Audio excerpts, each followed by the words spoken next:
I welcome Dr. Samir Melinkari, sir. Sir, we are very pleased that you joined this session. Am I audible to you all? Yes, yes. Yes. Good evening, all the viewers and user doctors. Welcome to all on the third webinar conducted by Janak Blood Center. So regarding previous session, Dr. Samir Melinkari expressed the rational use of blood components. It was a very informative, sir, and very wonderful lecture, sir. Then Dr. Atul Kulkarni, the medical director of Pune, who also addressed the second session, and it was regarding the practice and complication in blood transfusion. It was also a really informative session too. Today on the third session, we are very pleased to introduce the local talent and the very active member of Doctor Association of Mahad, Dr. Harshala Kulkarni. She will guide us how to use each CBC parameter in diagnosis and its clinical utility in clinical diagnosis. Dr. Harshala Kulkarni is a practicing pathologist at Mahad.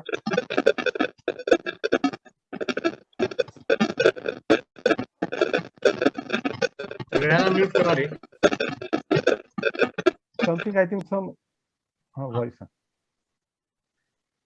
Dr. Harshala Kulkarni, she is a practicing pathologist at Mahad.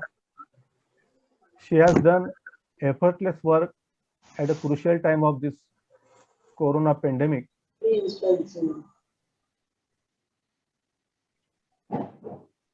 Friends, now the new era of blood components. We as a Janak Blood Center insist to all the user doctors to use more and more blood components. Also, to use the rational blood component. Also, we insist, behalf of Janak Blood Bank, please fill the blood requisition form accordingly. Please mention PCV instead of whole blood, so we can readily give the better service to you. Also, in future, we are ready for RDP, that is random platelets, in any emergencies. After all, it's a teamwork of all of us. So without wasting more time, I request today's speaker, Dr. Harshala Kulkarni, to start her session. Dr. Harshala Kulkarni. Thank you, sir, for the introduction and kind words. Today I'll be talking on how to use the CBC or hemogram as an easy guide to for clinical diagnosis. Now, the CBC forms the very basic first liner investigation that a patient has been asked. And basically, as per my opinion, CBC is a complete blood count. It's the blood whole, which is circulating in our whole body. Each and every system it goes to. So any derangement or any misalignment in the system always gets reflected in the hemoglobin or the CBC. So it forms a really very basic and a useful tool, according to me, to clinch at least the basic clinical diagnosis. I would start the session right now. Just pardon me for the quality of the images. They are a bit blackened.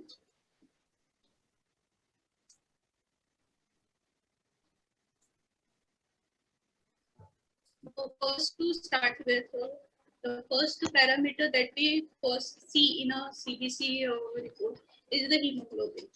Now, under hemoglobin, I will be covering all these cases: absolute iron deficiency, functional iron deficiency, beta thyroid, a normocytic normochromic anemia, dehydration, polycythemia rubra, and polycythemia vera. Actually, I have taken up all these cases which I see in my day-to-day practice. So case 1. This is case 1 of a 35-year female. Here we see that the HB is low, hemoglobin is 8. The rest MCV, MCH are also low. RDW, SD down normal but on a higher side.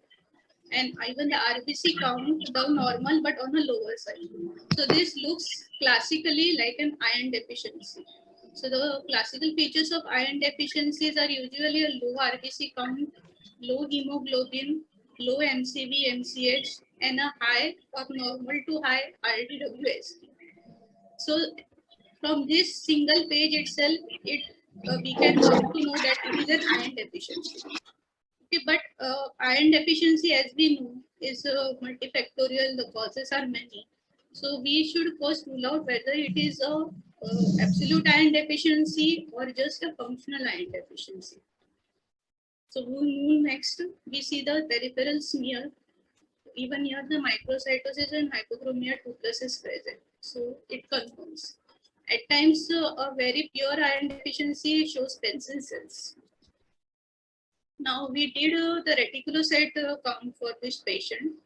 The reticulocyte count, the retic count is normal, 1.10. Even the absolute reticulocyte count is normal. And the corrected reticulocyte count is also normal.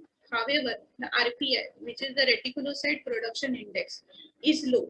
Now, what does RPI indicate? I will tell in detail about this in the newer parameter, but for time being, it predicts the erythropoiesis efficiency and the productivity of the bone marrow. So it tells you the story about the bone marrow. So here the production is less. Now these two main parameters, that is a ret HE and the IRF. Even the ret HE here is high, low, and the IRF is high.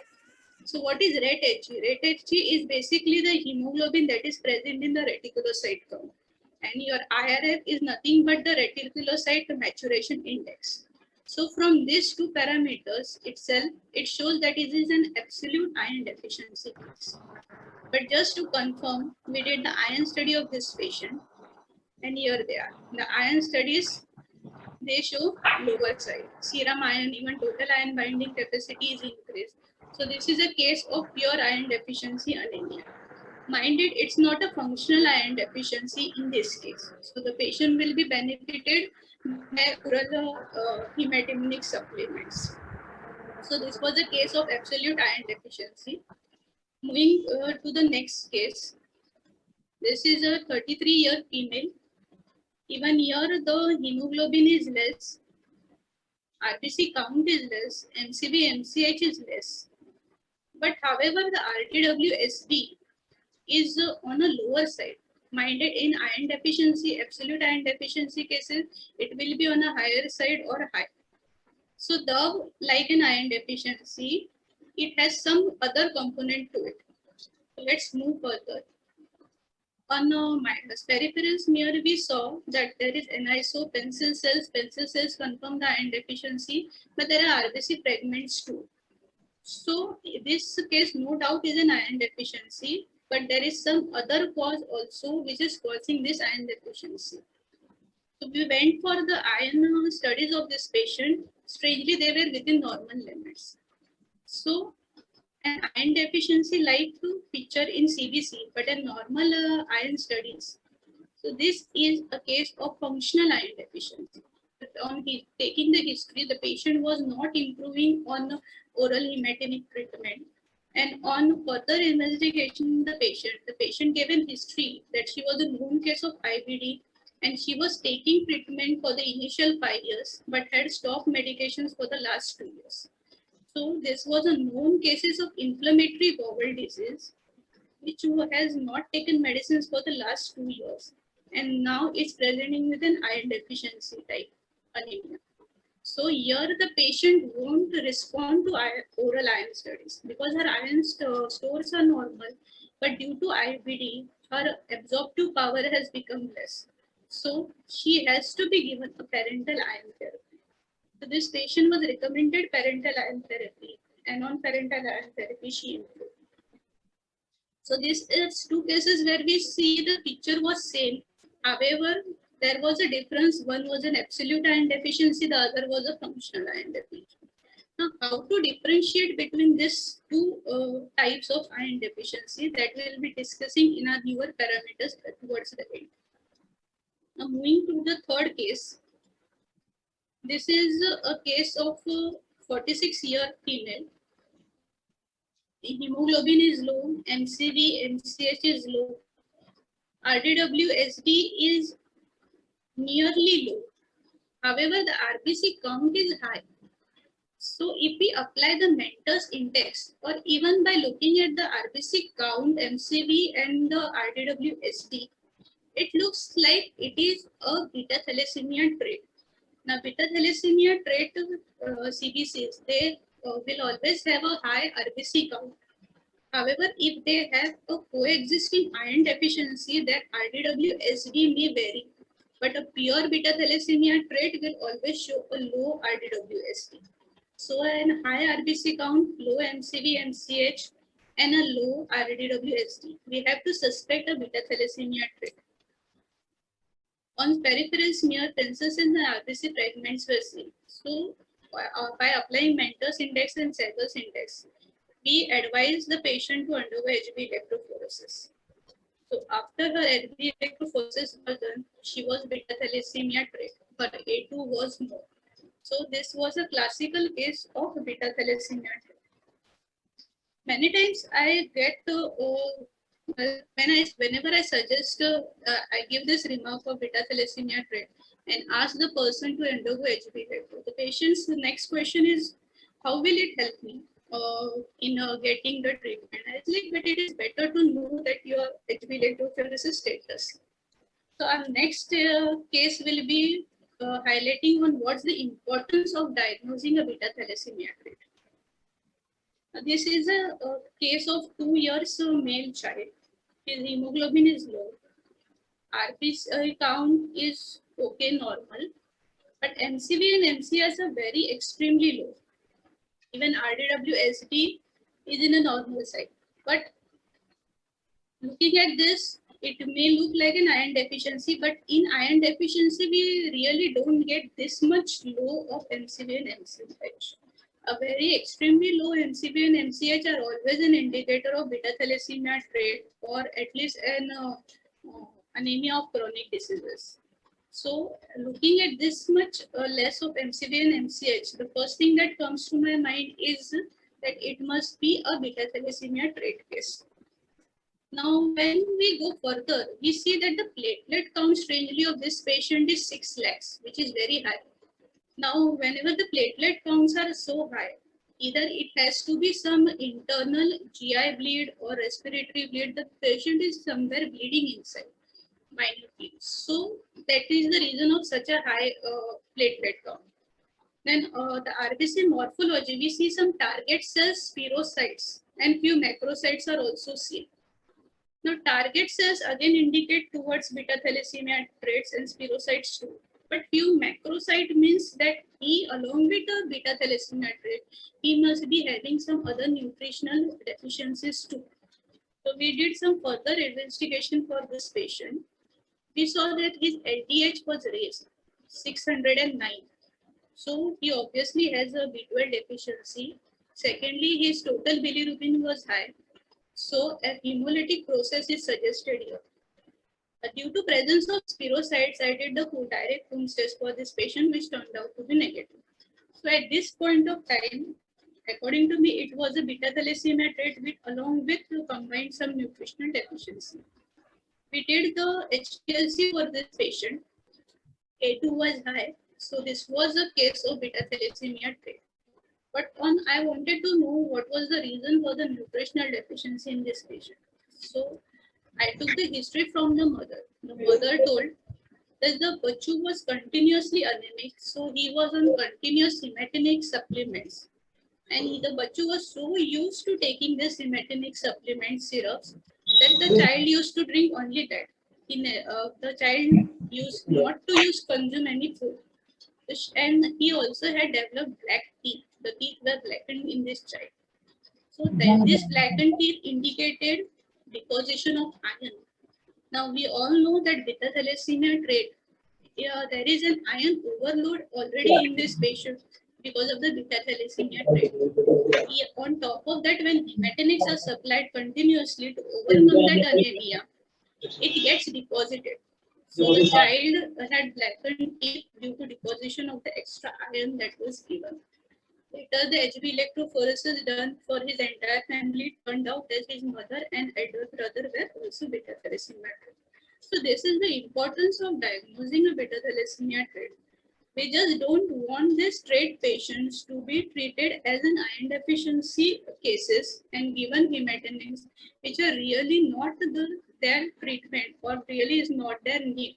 Now, in this patient, he had just a B12 deficiency because he was not taking food intake. He was not getting the normal nutrient.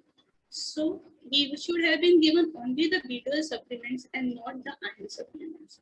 So this is the danger of treating a beta thalassemia trait as an iron deficiency. So that is the importance of getting an HB electro done and knowing the beta thalassemia trait status of the person. Now moving to case 5. This was a 22-year male patient. He came with a complaint that he was feeling fatigue and leg pain. He was having severe leg pain. So we saw that the hemoglobin was 7, WBC count okay on a normal side, but MCV and MCH were perfectly normal. So this is nothing but a normocytic normochromic type of anemia. And platelet are there on a lower side. Now when we get this normocytic normochromic type of anemia? It can happen when the patient has any acute bleed or renal conditions or any autoimmune destruction of RBCs. So in this case, when I see the hemoglobin low, normocytic normochromic MCV MCH, but there was no reason for his platelets to be on a lower side. So I was suspecting some autoimmunity in this case, a normocytic normochromic, some autoimmunity. So we wish to do a creatinine level for this patient, but however we had only EDTA sample, so we couldn't do it on this day. The patient had come on 26th of 2nd. After 5 days, mind on the peripheral smear, we had some RBC fragments also. After some 5 days, the patient came back. Hemoglobin was still low, WBC count also on a lower side, platelets still lower, and the same normocytic normochromic. However, this time the patient, because of low HB, was prescribed some other tests like prothrombin time, BTCT, uric acid, and all. But we had the plain sample, so I was quite happy that finally we got his plain sample, and now I could do the creatinine level. The prothrombin time for this patient was very much normal. INR was 1.13. Clotting time normal, clotting time normal. Uric acid was very high, 12.9. So this can be a cause that of his leg pain. But what has caused this uric acid to raise so much? So when we did the RFT, urea was 200, and my also surprise creatinine was 19. I was expecting a creat around at least 3 or 4, but his creatinine was shoot up to 19. We did an LDH because I suspected autoimmunity because of the low platelet. So his LDH was raised. After reporting this creatinine level, the patient was again advised a electrolyte study where the potassium turned out to be high. So this was a very nice case of hemolytic uremic syndrome. So we just saw that the patient just had a leg complaint for a case such as hemolytic uremic syndrome. He was immediately referred to higher center. However, by the time he reached there, he had already lost one of his kidney. Later on, he was kept on dialysis, and just recently his mother donated him other kidney. So this was a very simple presentation of a patient of just leg pain, which turned out to be a hemolytic uremic syndrome. So normocytic normochromic type of anemia should always be investigated for creatinine levels, or the patient should be asked for any acute blood loss or any certain medications intake. But however, as and when a normostatic normochromic, at least as per my experience role, the creatinine level should always be checked for this kind of anemias. Now moving to the next case. This now till now we had spoken about low HB, normostatic normochromic HBs. Now let's talk about what is the condition in which we get a high hemoglobin count. So this was a 35-year male patient. This sample was collected in the morning. The patient had come in a fasting stage. This patient was a known diabetic. His fasting and BP always used to be between 200 and 300, never less than that. So we did the CBC, the hemoglobin was 21.5, RBC count was 7.62 raised, normostatic normochromic, platelet on a lower side.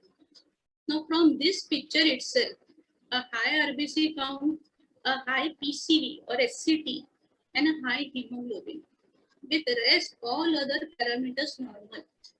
This looks like a classical case of a mere dehydration. So a remark was given that the high HB can be because of hemoglobin concentration and was advised to repeat after 7 days. I myself spoke to the person regarding this, that your HB is not this much high. You have to repeat the test after a proper rehydration. However, this patient was a bit nightmare. He did the CBC again in the evening. Now, evening hemoglobin was 13.7. His RBC count had rectified, his PCV had rectified, and even his platelets had rectified.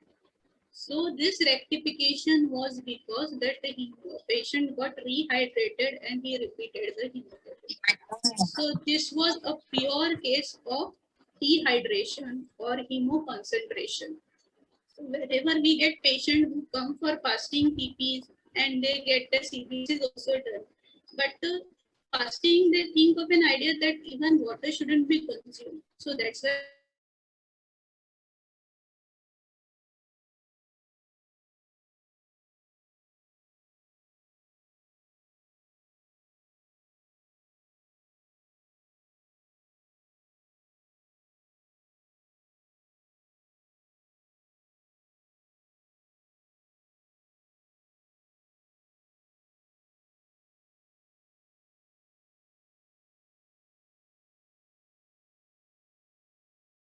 it is a drawback of the machinery itself, any CBC machineries, that whenever the MCV, your PCV is high, a falsely high hemoglobin will be shown for this patient.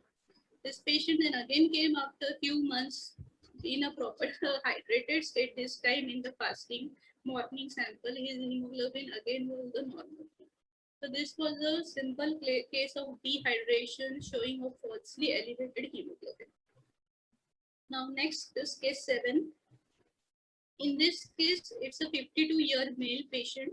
Here we see the hemoglobin is again high, 20. RBC count is also high. And the PCV is also high. So is this again a case of dehydration? Before labeling it, let's move to the other parameters. And the MCV is 102. So according to me, this is not a case of dehydration, because if it was dehydration, what was the reason for the MCV to rise? So a prima facie, this case looks like a case of polycythemia rubra. However, still the patient was asked that take a plentiful of water and repeat your CBC. The patient did the same, but his hemoglobin continued to be the high. So later on, this patient was referred to hematologist and labeled as polycythemia rubra.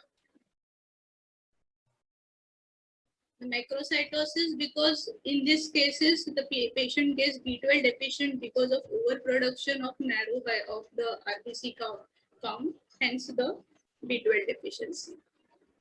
Now the next case, again here the hemoglobin for this patient is high, 19.3. RBC count is very high, 9.10. But the PCV is also high. But looking at the other parameters, his WBC count is also high and his platelets are also high. So this is certainly not a dehydration case. Now, why not a polycythemia rubra? Because polycythemia rubra, as we know, the definition is only increase in RBCs, whereas there is other term polycythemia vera, where RBCs along with WBCs along with your platelets, all these three parameters have to be raised. So this patient was a classical case of polycythemia vera. Minded, if we see here, the MCV was not raised or normal as the previous polycythemia rubra case. So, and also classically his WBC count and platelet counts are raised. So this is a classical case of polycythemia vera. The patient, this patient had to do withdrawal therapeutic blood for every 1 month. He had an incidence of platelet rising to 9 lakhs, 10 lakhs. So this was another case of polycythemia vera. Now another case, I have just put in another case here.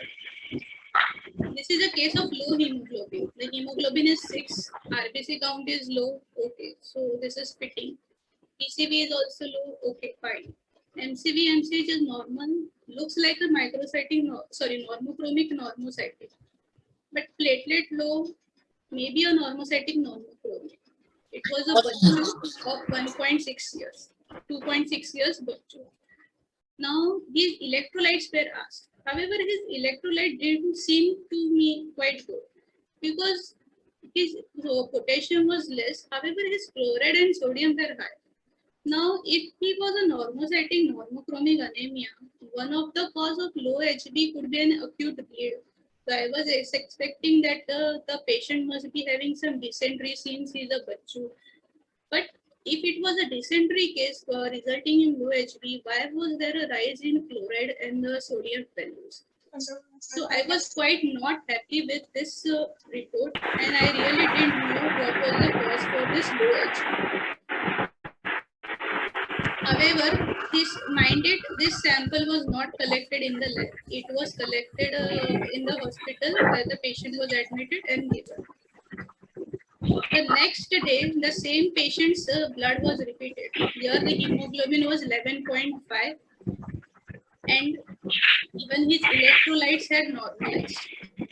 The electrolyte had returned to normal, but strangely, the hemoglobin had shoot from 6 to 11.5 within just 1 day, which is not possible even if the patient was given a blood transfusion. So this was really worrisome, and I immediately called the sister since this time the blood was collected in lab and yesterday was not in lab. So I called up the sister immediately and asked her how was the yesterday's collection done. So she immediately replied that ma'am, जिकडे saline लावलेलं त्याच्यात वरची वेग चांगली होती, so मी तिकडनं घेतलं. So it was just a pure case of saline line blood collection. The first blood, it was diluted because it was taken just above the saline line. So this is a very regular case for us pathologists where we encounter a low HB which is not matching with the history of the patient and the other parameters. And we have to, whenever the collection is not done under your side, you have to inquire about how the collection was done. This is a very frequent mistake done by the any of the one who collects the blood. Now, till now we saw how hemoglobin has to be used for the diagnosis. Now let's jump on to how MCV can be used for diagnosing. Now with MCV, here I have discussed one case specifically, spherocytosis. I couldn't get the case reports. On the next case, this is a 23-year-old male patient, hemoglobin low, normal, RBC count low, but MCV is raised. Even his RDWSB is raised. So from this picture itself, the hemoglobin normal, it looks like he is a case of B12 deficiency. Moving on to the slide, we saw normocytosis and anisocytosis. So he was advised to undergo B12 studies. The patient did his B12 estimation and it was good. So this was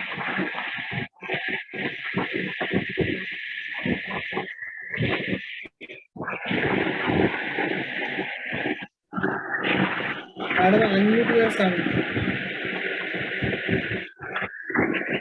Hello, there is some disturbance. Your sound, okay. Some disturbance. Okay. Fine. Okay. Yes, okay. It's now okay. So this was a case of B12 deficiency, pure. Now, next thing is there always, after taking the history of the patient, he was a pure vegetarian, which fits why he was a B12 deficiency. Now, second thing, is there a reason that whenever there is a B12 deficiency or MCV should always be raised? No. That the MCV, raised MCV not always suggests that the patient is B12. For to look into this, we will see the next case. This is a 46-year-old male patient. His hemoglobin is normal. His WBC count is, however, raised. I'm getting some disturbance.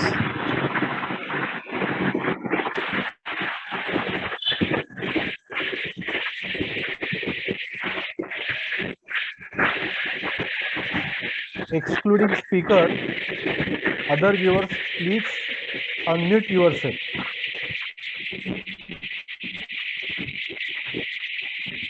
All the viewers of today's webinar, I request please unmute yourself. Okay, madam, continue please. Sorry. In this patient, hemoglobin is normal, where WBC count is raised, which indicates an infective pathology because even neutrophil count is on a higher side. So it is neutrophilic leukocytosis. But his MCV is normal. So this page suggests that he is some bacterial infection because of the neutrophilic leukocytosis. Moving to the next part of the CBC, his platelets are high. So what is the bacterial infection that can cause a high platelet? It has to be either he is having a very high productive cough or some infective pathology in the abdomen, because of which there is bleeding and the platelet count has risen. So I was suspecting either a respiratory tract or a GI bleed in this patient. But on looking at the peripheral smear, the patient also had hypersegmented neutrophils. Now, these hypersegmented neutrophils are nothing but the neutrophils groups are more than 5. Those neutrophils are called as hypersegmented neutrophils. So, not only हाँ काय करतो हम जरा charging ला राहते थांब Samir, please unmute. एक Unmute the minute. person. गॅलेक्सीचा नावाचा phone आहे ना, ते अनम्यूट केला तरी म्यूट होतात. ते हा, म्यूट केलं तरी अच्छा. अनम्यूट होतात स्वतःला होता. अच्छा. मी दोनदा केला त्यांना. So in this Okay, case, okay, continue, madam. Yes. in this case, the hypersegmented neutrophils that suggests these are very classical for B12 deficiency. So this patient is having a B12 deficiency, but what is the cause of this B12 deficiency? So according to me, the raised platelet and the neutrophilic leukocytosis, it has to be some GI pathology. So when his B12 level was done, it was low. This confirmed the B12 deficiency, but the cause of this B12 deficiency, on asking the patient, he gave the history of dysentery 3 days back. So it was a case of amoebic dysentery, infective GI pathology resulting in B12 deficiency, which was shown by the hypersegmented neutrophil. Strangely, the patient thought that his loose motions are a symptom of COVID, and he got his entire family for blood checkup, fearing that he was a COVID symptom. But however, all his family members turned out to be normal. So this was a simple case of amoebic dysentery resulting into B12 deficiency, which was shown by the hypersegmented neutrophils. Now, how to use next WBCs? Now, many WBC, there is many cases actually, but I have just taken one case out here. This is a 78-year female patient. If you see, the WBC count is very high, 24,000. However, on differential, her lymphocytes is 47%. So her absolute counts goes to 11,000, which is too high. So on doing the peripheral smear finding for this patient, she had 20% atypical lymphocytes along with smudge cells. Now, such a high lymphocyte count with 20% of atypical lymphocyte and smudge cells. this looks like a chronic CLL. So I asked the patient to get her leukemia profile done. But the patient said she has this high WBC count since 5 years. So it is just because of infection. She is a 78-year female and she was bedridden. So it was her urinary infection that is causing the leukocytosis. I explained her this is not an infective pathology. It is a leukemic pathology. So please kindly get an hematologist opinion on this. The patient went to the hematologist and was further investigations revealed a low-grade CLL. So, but however, the patient was being treated as an infective case for the last 5 years, just because the differential count wasn't reporting the typical lymphocyte. So now, since this is a case of chronic lymphoma, CLL, low-grade CLL, and a 78-year female patient, such cases don't show to progress. Many a time the hematologist doesn't suggest any treatment for this patient at this age because they are not harmful. However, this patient are just advised to get their WBC and absolute lymphocyte counts done routine. But the bad thing that such patients should never be treated as an infective pathology. So here we understand the importance of a differential count. A lymphocytosis of more than 5,000 should never be ignored. It has to be always investigated doing a CLPD profile. Now moving to the next case. In WBCs, falsely high WBCs, yeah, these are two major causes, NRBCs and malarial parasites. I had one patient whose malaria parasitic index was very, very high. His WBC count was around 20 or 30,000. And when I saw the smear was full of malarial parasites. So this is the drawback of the machines, that they report the malarial parasites as WBC. So whenever such high WBCs count should always be taken for peripheral smear opinion to rule out any presence of NRBCs, that is nucleated red blood cells, or malarial parasites.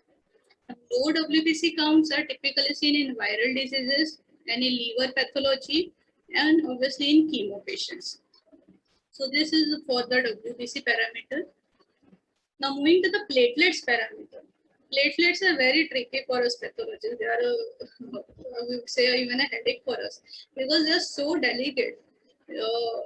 They easily undergo clumping, then they easily get disrupted, and estimation of platelets is really a nightmare at times. So we'll see in many cases with regards to this platelets.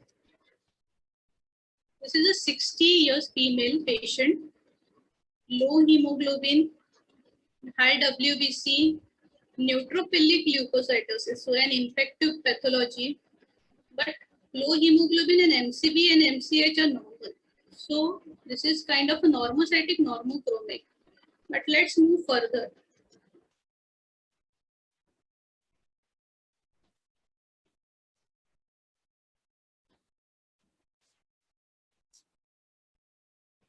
Sorry. So moving further, her platelet count was very high, 9,73,000. So on this page itself, it looks like the patient, since the platelets are high, she is bleeding somewhere inside. And that's why the normocytic normochromic type of anemia, and the bleeding is either because of infection or something. So the further investigation for this patient asked were this: her SGPT was borderline raised, rest nothing. When I spoke to the patient, I took the history. She complained that she just had abdominal pain.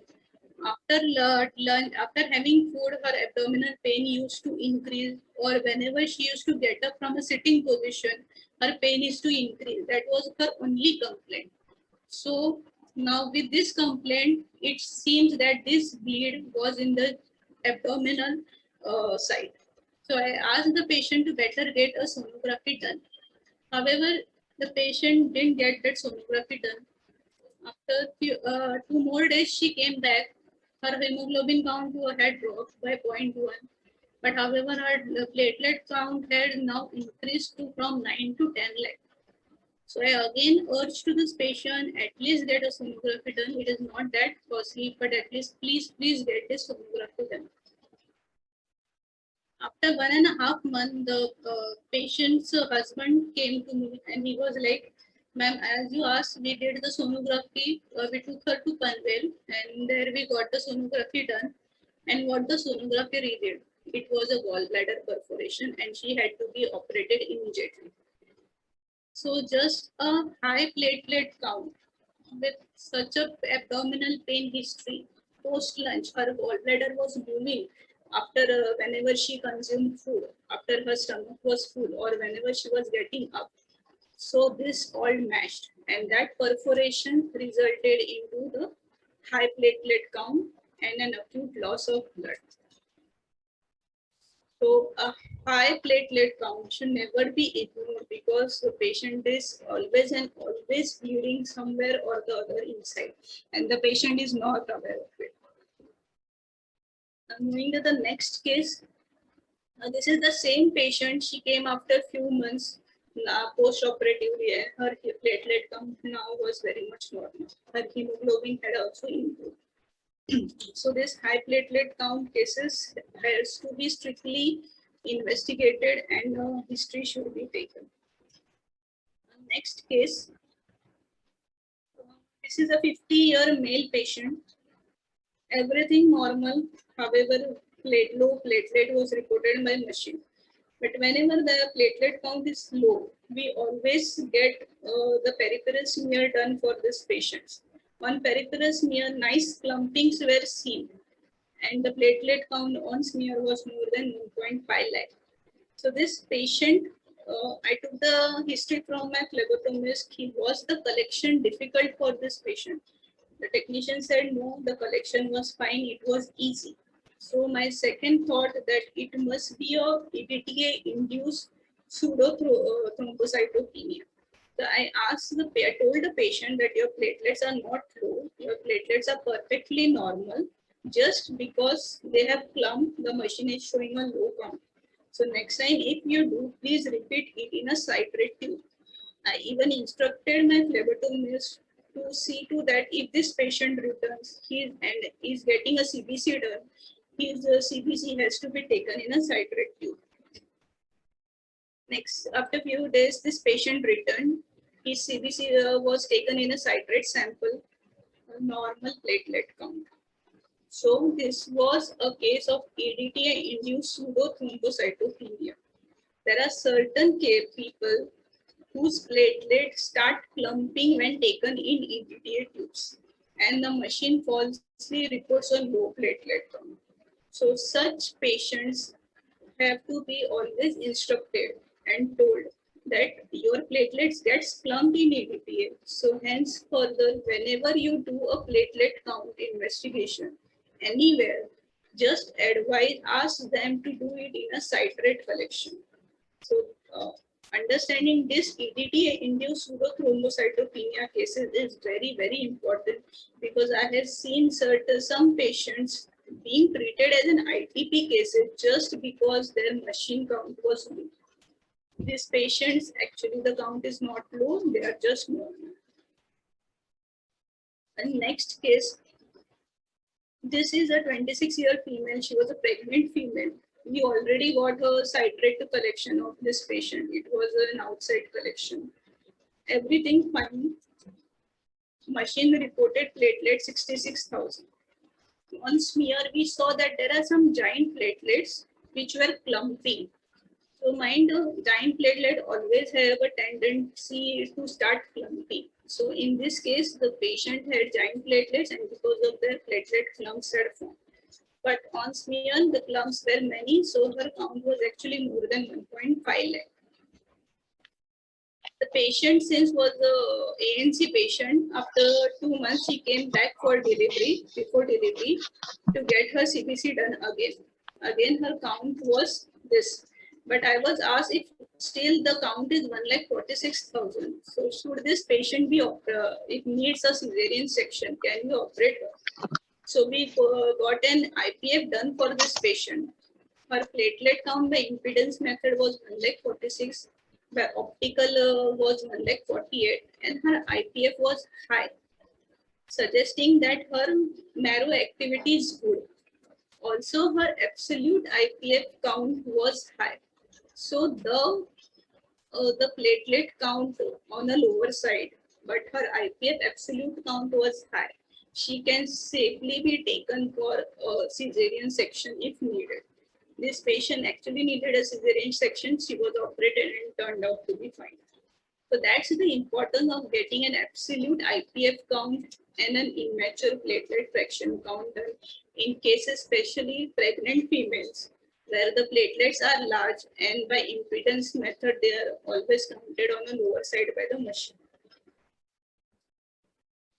This case, this is a 1.6 years male child, Bachu, low HB, high WBC, MCV, MCH low, looks like an iron deficiency, but the RDWST is low, so looks like an autoimmunity out here.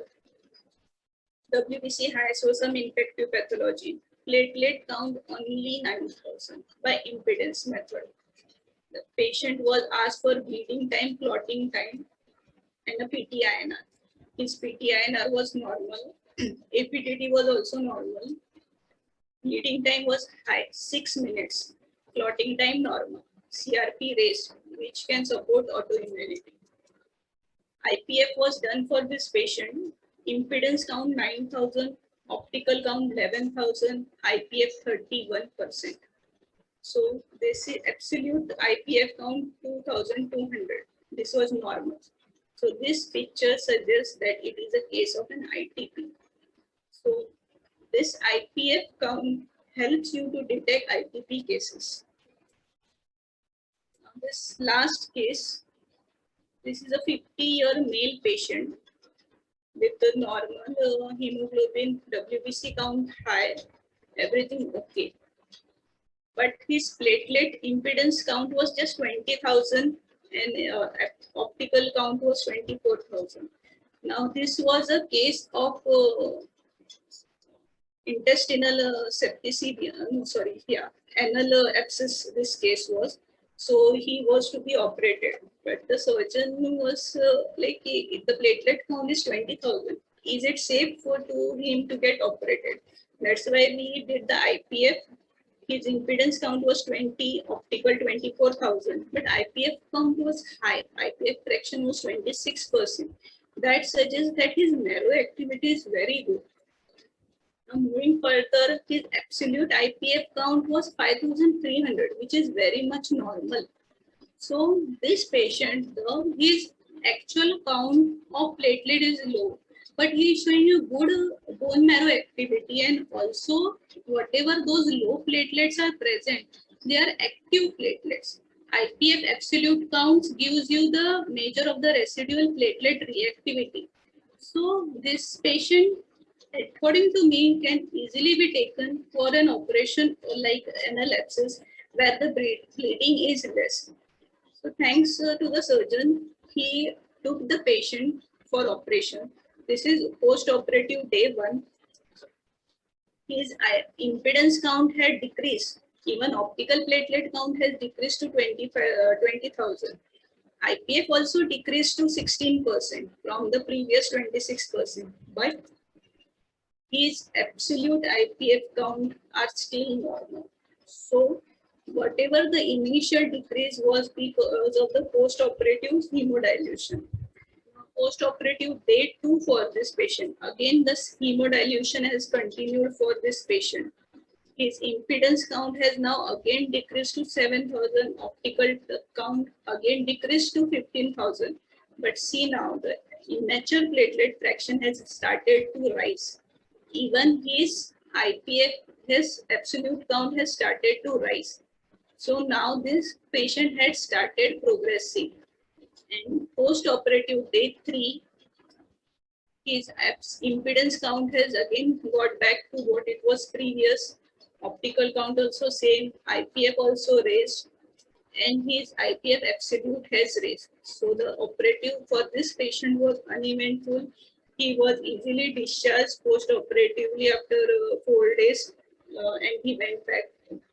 So there was no uneventful surgery in this case. So this can be an easy guide for these patients who need surgery and have a low platelet count. It gives the surgeon the confidence to operate on these patients.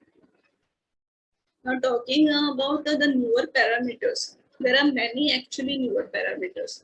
Right now we are using this many parameters: NLR, LMR, platelet impedance, O, IPF, absolute IPF, reticulocyte count automated, absolute retic, corrected retic, RPI, RET-HE, and IRF.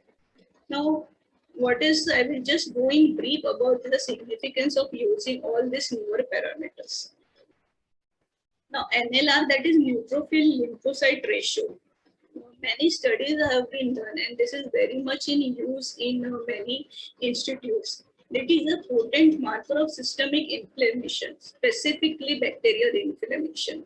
So it is a very useful parameter in monitoring cases which are critically ill. If the NLR is rising, the patient is having a bad prognosis. If the patient is improving, the NLR should come down. So it is a very reliable and sensitive prognostic marker in critically ill patients, specifically septic patients. It is a potent marker of systemic inflammation. Now, LMR, that is lymphocyte monocyte ratio. It is a very nice predictor specifically for respiratory tract viral infection. Initially, we were not using this parameter, but because of COVID, we saw that patients with low LMR are showing a nice recovery. And since it specifically indicates a respiratory tract viral infection, so why not use it? So we started using it for all our patients. It was found that a low LMR has a nice useful prognostic marker in COVID-19 patients. And it is also an independent mortality marker of acute ischemic attack, alcoholic liver diseases, and liver cirrhosis. Now, why all this condition and how? Now, monocytes in the blood, they circulate in the blood for a few days. Later, they migrate to the tissues and they mature into macrophages. Now, macrophages they are the first liner scavengers of our body. So any inflammation, specifically viral, the monocytes are the first one to invade them. So monocytosis is a good marker initially in the COVID-19 patient. However, a monocytosis along with a neutrophilic leukocytosis is a bad prognosis in COVID-19. But since monocytes, they mature into macrophages, which are present in the lungs, liver, this can LMR ratio easily predict all these conditions. Now, why acute ischemic attacks? Now, the macrophages, they are also engulf the extra lipid in our body. So that is the reason why it is a mortality marker of acute ischemic attacks. Also for GI is the best system for macrophages, monocytes.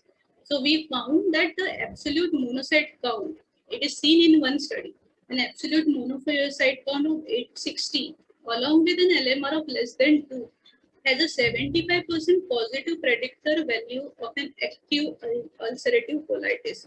This is a very much useful in knowing these cases of IBD, inflammatory bowel disease. So this criteria can easily be used. It is very useful. Now, what is this was all about low LMR. What is the significance of high LMR? So currently, I am yet to establish what a high LMR suggests. Till now, I am suspecting that an autoimmunity results into high LMR, but it is still under investigation. Now, still now I was referring to what is platelet I and O. So what is this? Platelet I is nothing but an impedance method, which is a regular method used in all types of your CBC analyzer. It is just that a small particle at a time is detected by the machine.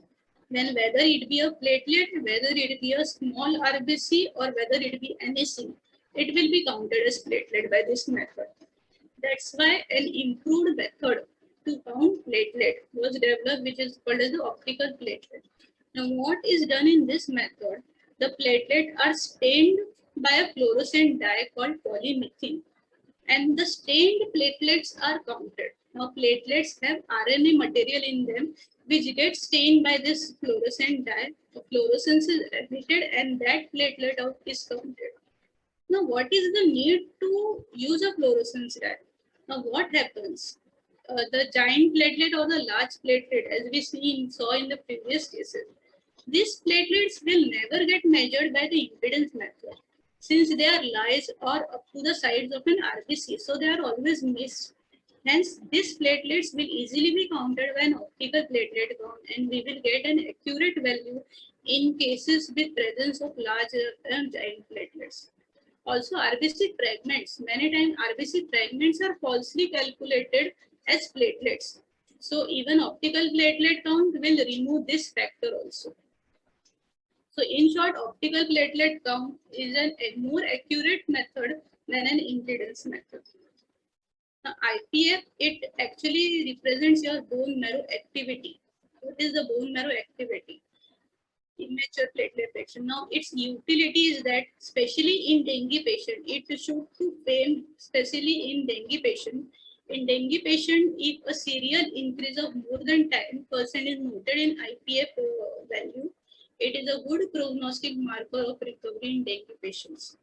Now, a low platelet count with an high IPF, just we saw in the case of that Bachu, it is noted in AITP and TTP cases, which indicates that there is a platelet destruction.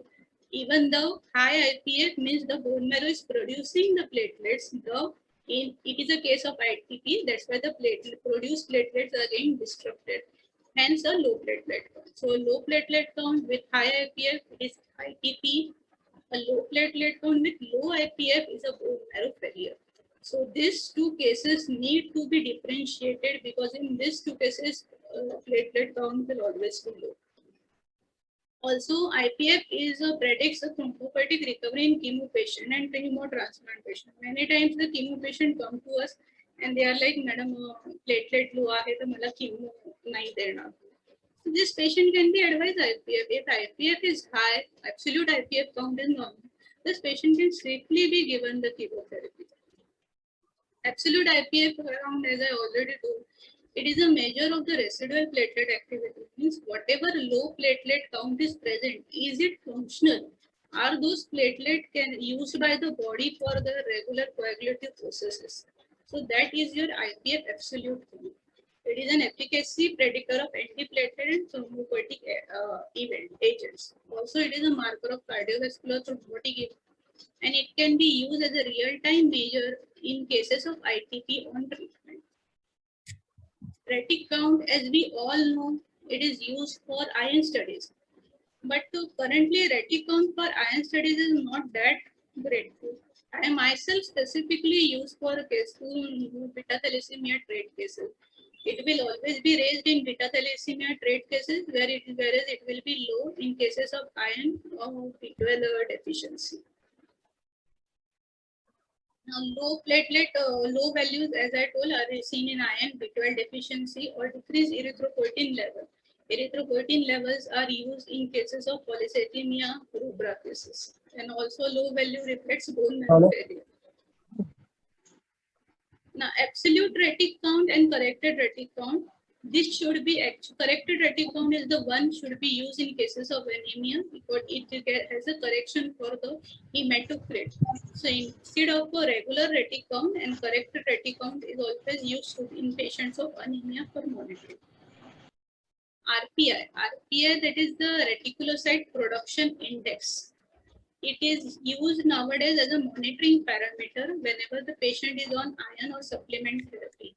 If the RPI is more than 2, it means the patient is responding to whatever hematinic supplements is given. If it is less than 2, patient is not showing a response to the therapy.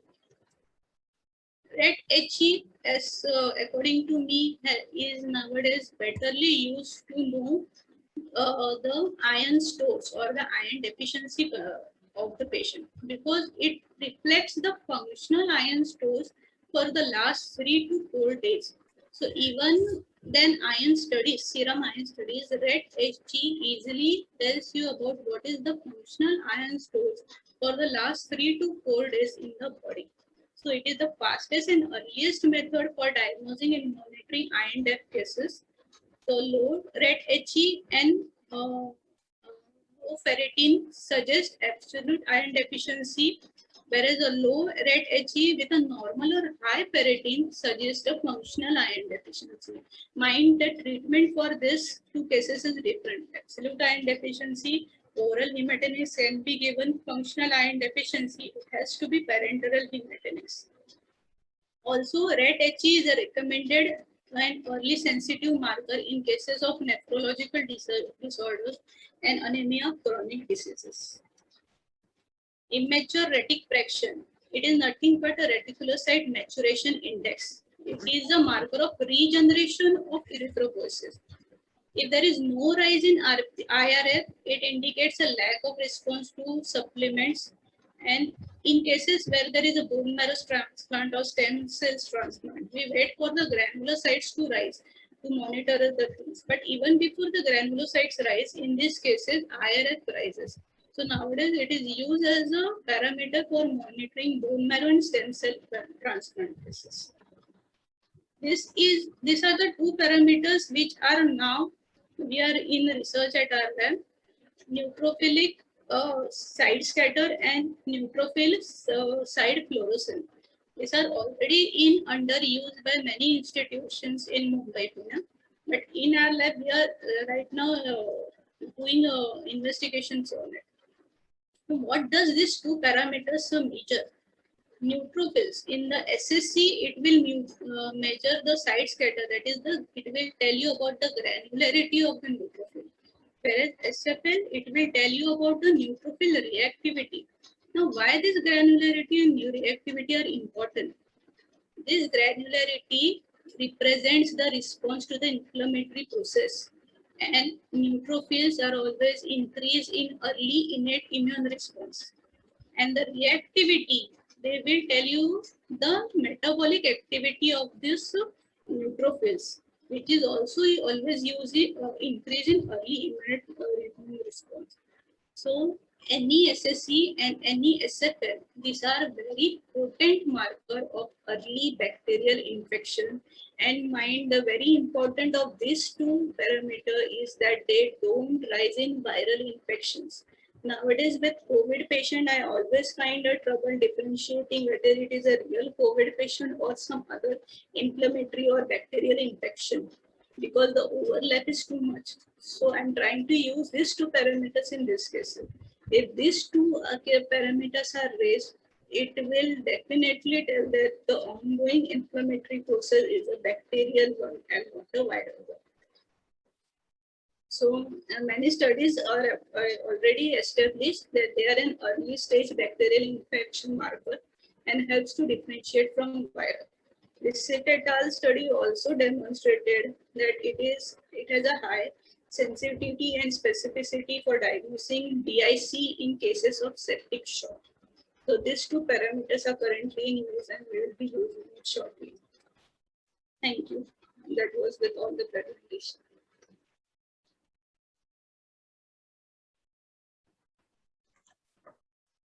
Thank you, madam. I think this is one of the best ever lecture on this platform. So informative, and I think it is more informative because of the case studies that you present, madam. Thank you, sir. And I am also very pleased that Dr. Samir Melilkeri, the renowned hematologist, is with us. I am welcoming Dr. Samir Melilkeri, sir. Sir, are you there? Yeah, I am there. Yes, thanks. So now I am requesting all the viewers and today's participants of webinar. This is our third webinar, and we are very grateful to all the viewers that with the patience they are listening this wonderful session. So now the session is open for questions and answer. So requesting the viewers, please ask your queries one by one.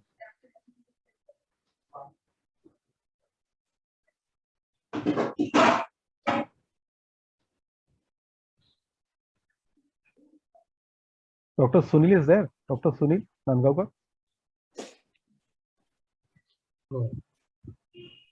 Sunil, are you there?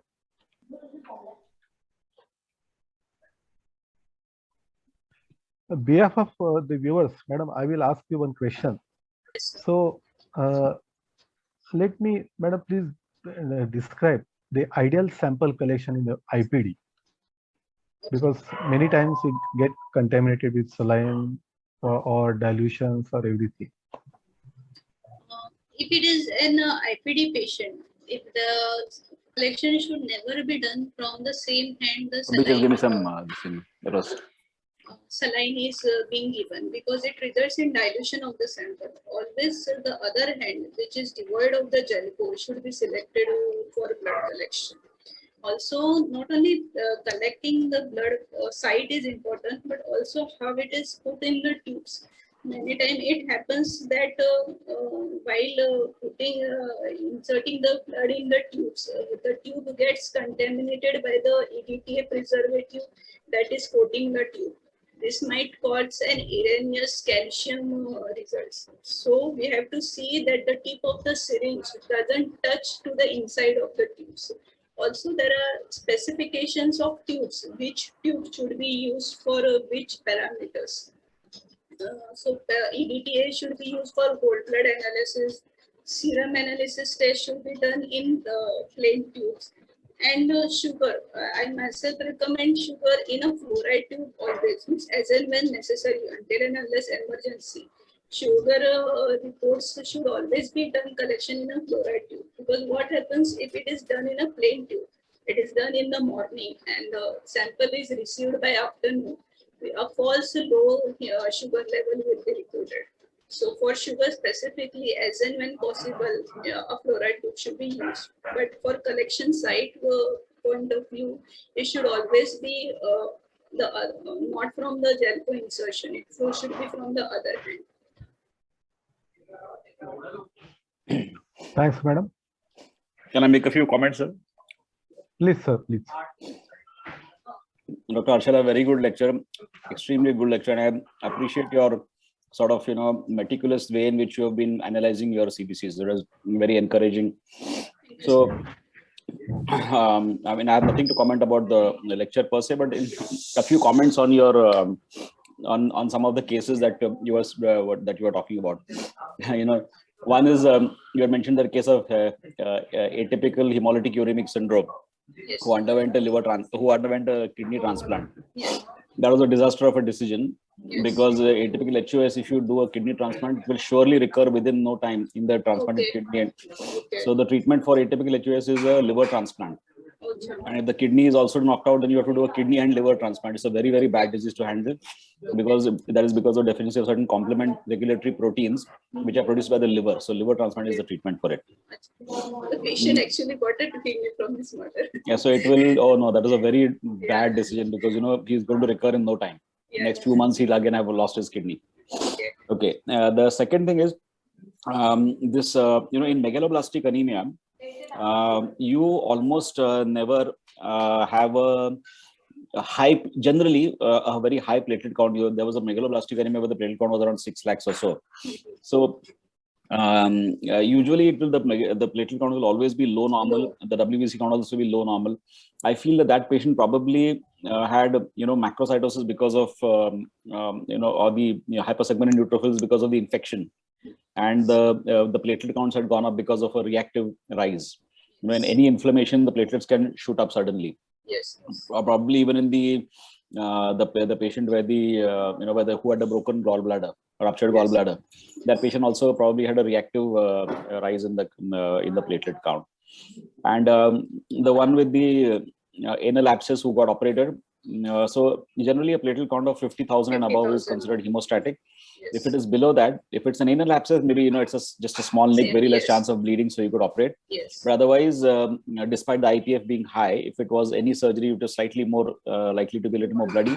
I would Yes. transfuse platelets on table. Not Yeah. transfer them before. Yeah, but that's find what the places the surgeon, I asked repeatedly the surgeon, if there is, you're not suspecting a heavy bleed, then only go for the operation. If you're suspecting by any chance a high bleed, please don't go for it. Yeah. Fine. Good case, very good cases, I must say. Thank you, sir.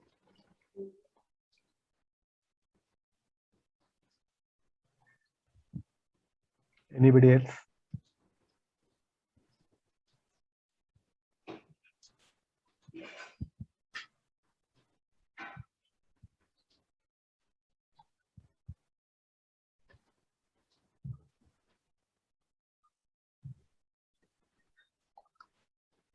Anybody else want to ask any queries regarding today's session?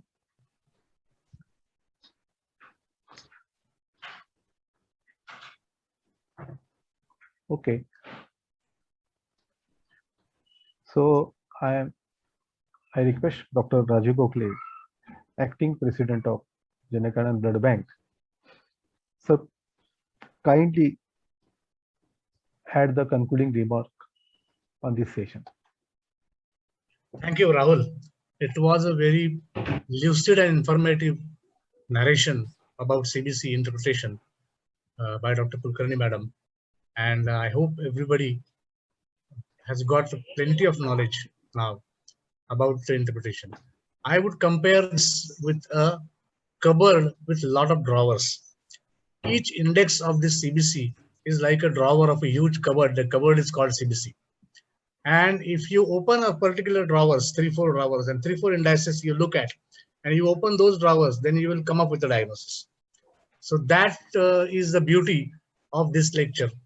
You have a tool, extremely useful and a simple, comparatively simple tool in your hand, which will give you loads of information, but you have to get the vision to look at it.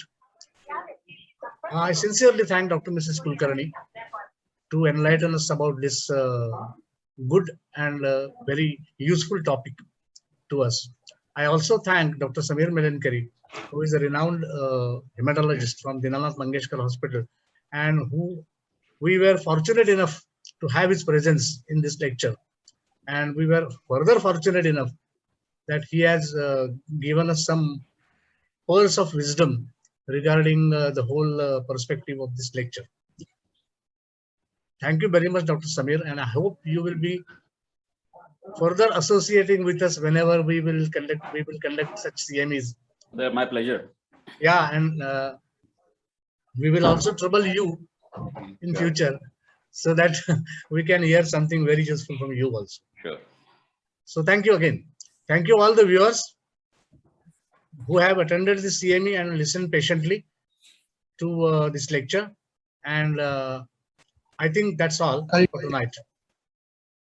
Also, I'm very thankful for Dr. Samir Butala, the technical assistant, who had done a very nice arranging such a webinar. Thanks to all. I think we are concluding the lectures. Yes, thank you. Yes.